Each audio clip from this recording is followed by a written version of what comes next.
Hi, my name is Andi Brown, and this is Unscented. When I return home at night, I'm careful not to kiss my wife.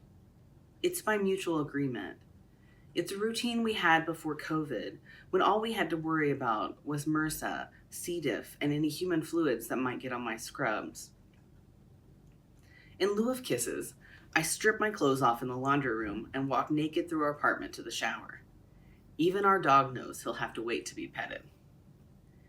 The shower is where I return to myself. As a trans healthcare provider, I leave half myself in the parking lot when I go to work at the hospital. I'm supposed to be calm and professional, so good at my job that they keep me around in spite of what I am. But at home, I get to be me. I use a body wash called Dragon's Roar. It comes in a giant orange bottle and has a Studley Knight on the front wearing chainmail with the sleeves cut off. It's the kind of oppressively masculine scent high school boys prefer, and that I always wanted to smell like when I was a teenager. It's terrible. My dog won't sit next to me after I get out of the shower, and my wife, Sam, gives me that fixed smile that says, "I know you're going through something, so I'll put up with this." I am going through something. Testosterone is rearranging my body. The fat from my thighs has migrated to my stomach.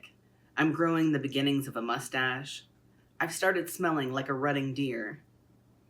When my wife wears her black racerback running shirt, I want to stamp my hooves and scratch my antlers against a tree. I also sweat constantly. The patients I work with think this is hilarious, especially the way it makes my paper mask cling to my cheeks. They are freezing all the time, wrapped in hospital blankets up to their necks and tucked around their feet, the temperature in their rooms turned up to Oklahoma scorch, while sweat collects on my forehead and drips down between my glasses. "Why's your skin so red?" Dolores asks me. Her face has a blank look, even when she's joking. Blunted affect, I will call it in my documentation. Her Parkinson's has stripped away the movement of her face, hollowed out the muscles around her eyes, and made it look like she's wearing a skin-colored mask. It just is. She holds up her arm next to mine and says, "See? Red," and then laughs, a husking sound. Today is the day for her to practice showering, and I've turned on the heater in the rehabilitation shower in preparation. A few days ago, I shaved my face. Not because I'm growing a beard yet, but the downy hair on my cheeks makes me look soft and feminine. I noticed an errant eyebrow hair and shaved straight up from the bridge of my nose without thinking. Now my eyebrows are spaced far apart, like I'm perpetually surprised. Dolores thinks that's hilarious too. I've stenciled them on with thick black pencil, but as soon as we start her shower, they melt right off. She holds a trembling finger up to my face and points at the black smudges. Yeah, I say, rolling my eyes for effect. Yuck it up. Dolores doesn't use Dragon's Roar body wash. She uses the stuff they give away at the hospital that smells faintly of aloe and gladiolas. Her hands are too weak to open the bottle, so I do it for her and pour the green goo onto a washcloth. I remind her to lift her breasts and wash gently under them, where the skin has turned a chapped pink, and between her legs and her bottom, raw from so much sitting. When I give her the handheld shower head, she sprays my shoe and cackles again. "Your shoes are wet," she says, crowing in delight. I hop and lift one leg up, playing it up while she laughs. A couple of months ago, I could not get my testosterone because of issues with our health insurance and had to go without for 3 weeks. One night, Sam cuddled up close to me and stuck her nose in my armpit. "I want to tell you something," she murmured, breath against my skin. "But I don't want you to hate me."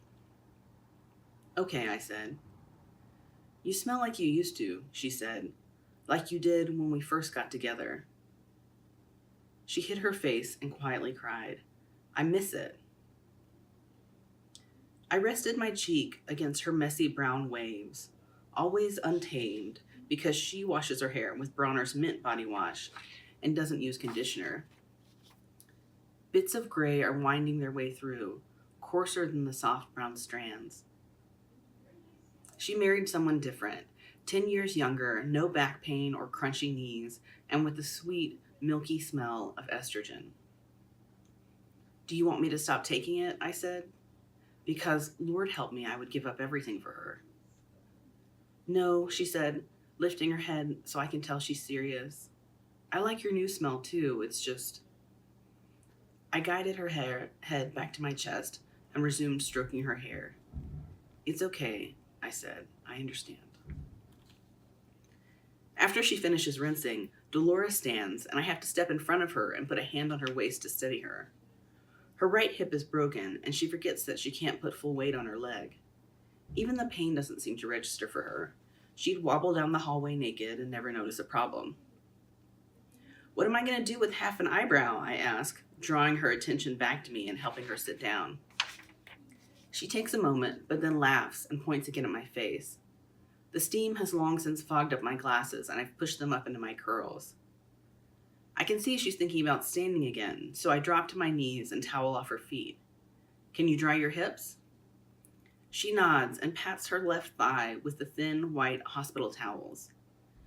They are the fabric equivalent of one-ply toilet paper, the stuff that reminds you you are sick in a hospital alone.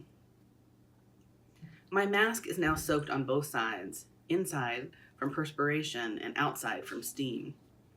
It sticks to my lips so closely I look like a puppet. I think about making a joke about this, pretending to be a duck or something else stupid just to get Dolores to laugh, but she's still absently drying her right thigh over and over again. She's shivering now that the water is off. Dry your arms, I suggest. She looks surprised, like she had forgotten I was there. Dolores dries her arm now, the same spot. Pat, pat, pat. She's tired and fading, and I know she won't be able to learn anything more today. Let's sing our song, I say, as I take over. She moves her head to the rhythm before she remembers the word. Oh, when the saints, she sings, go marching in. Oh, when the saints go marching in. Oh, I'm da-da. She always forgets this part and looks at me, head cocked to the side and watching while I keep singing. She joins in on the last line. When the saints go marching in. I finish helping her dry and slather barrier cream below her breasts and at the crease of her stomach and thigh. She needs my help with her shirt because the fabric clings to her still damp back. The buttons are too difficult for her shaking hands, but she manages one and I finish the rest. When I get her yellow no-slip socks on, thread her briefs and pants over her legs, and fasten the gate belt around her middle, she stands and I hold her with one arm, dry her bottom, and help her pull up her pants. By the time she's dressed and back in bed, the sweat on my face has soaked my sideburns and burned the thin pink skin on both my eyes. You're a good girl, she says to me, patting my hand in the same distant way she dried her thigh. I ask her if she wants her door closed and leave the room staggering from the blow. I'm a woman to her. I'm a woman to all my patients, and to anyone in Muskogee, Oklahoma who might see a transgender man and want to do something about it. I go home and follow the routine of immediately taking a shower and washing my scrubs. When I'm clothed out of the bathroom, my hair still dripping wet, I kiss my wife and join her at the dinner table. Sam has been sneaking vegetables into my meals because she loves me and doesn't want me to have a heart attack. She tells me about her day and the calls she had to make for work, and how our dog barked at that one pug he hates. I tell her about the podcast I listened to on my way home and the new adaptive equipment I ordered for a therapy room. I tell her about Dolores, a little, leaving out the bit about being a good girl, omitting the subtle humiliations that pepper my day. None of that is new, and it's a story that tires me to tell. After dinner, we watch a TV show together, something we can both ignore while she reads and I paint. By the morning, the smell of Dragon's Roar will have faded, and I'll be ready to go to work, unscented.